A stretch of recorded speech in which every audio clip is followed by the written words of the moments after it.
Okay, so here's the deal. I was taking pictures of my beautiful dinner that I made earlier tonight, and I got super convicted.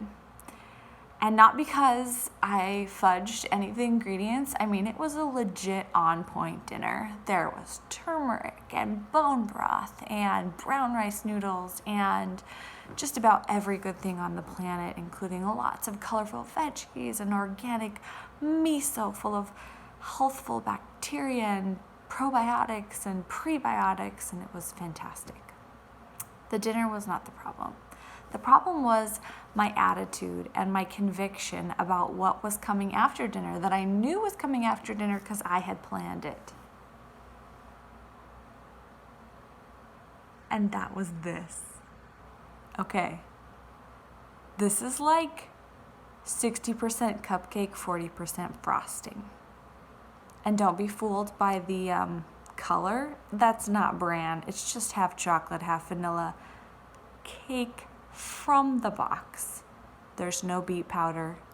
There's no kelp. There's no chickpeas. There's no redeeming quality about this cupcake. It's just a cupcake. And it's not even a homemade cupcake. It's like from a can / box cupcake.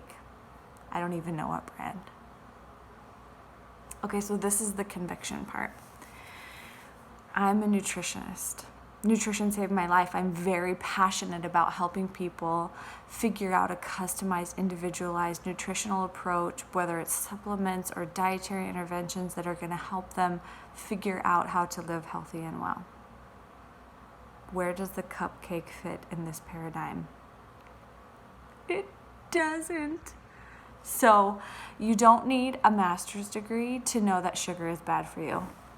Also, I'm very sorry if this is the first time that you're hearing sugar is bad for you, but it is. Refined sugar, ultra-processed carbs, which are basically sugar, wreak havoc on your body. They just do. Sugar feeds cancer cells 10 times as much as it feeds our healthy cells. Not super the guys you want to be feeding. When you really start to understand the inflammatory process that sugar does and has the effect of on our bodies, it's not great. Then you add in the metabolic processes that get hijacked by refined sugars and these like super carbs that have been stripped of all the nutrients, and then they've kind of been added back in this like psycho Frankenfood kind of way. And that's not even really talking about the immune system and all of these things. So how does the cupcake fit into my story? We had a great week. My kids had some epic wins, both in school and in their personal lives. I had some breakthroughs in my business, which was great. We just got off of a month of being sick, which I'll mention in a different post, and the guilt that comes along with being a health professional and being proud of, how nutrition and those things have changed my life, and then being like, oh no, are we allowed to be sick? I shouldn't tell anyone because that means we failed, both as a person and a practitioner and a mom.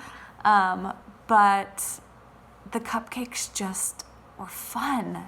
And do you need sugar? Like junk food to celebrate? Absolutely not. Mostly desserts at our house is fresh or frozen fruit of different varieties or homemade treats and snacks that are just bursting with healthful ingredients. But today was a cupcake day, and it was a big deal, and it was fun. We decorated, we laughed, we had a great time, but I felt guilty about kind of fibbing almost to everyone or having to sneak that this was a thing that we would do. And so I just wanted to talk about it because there's got to be a reason that I'm going through this, and that maybe it can help someone else. So here's the deal. Sugar and sugar substitutes, for the most part, really don't have a place in a healthful, nutritious existence. They don't really have a benefit. They are highly addictive, and those cravings for those high sugar, high carb, refined carb type foods often signal an imbalance in either energy metabolism or the microbiome or something like that. And I love the microbiome. I don't want to hurt it. It's my friend. I love bacteria. If you've talked to me for more than 5 minutes in a professional capacity, I'm sure you've heard me mention bugs in some shape or form. So that was a rabbit trail. But this was a cupcake night, and it was okay. How we live our lives is not mandated, or these little cupcake moments are not the definition, right? So if you're living a cupcake life, it's different than having a cupcake treat. And I want people to understand the difference. So the choices you make day in and day out are what define you and your health. Everything outside of those majority decisions is just called life, celebration. It's sweet and it's messy and it's awesome and sometimes it's awful. And I want you to be able to enjoy your cupcake moments without having cupcake guilt.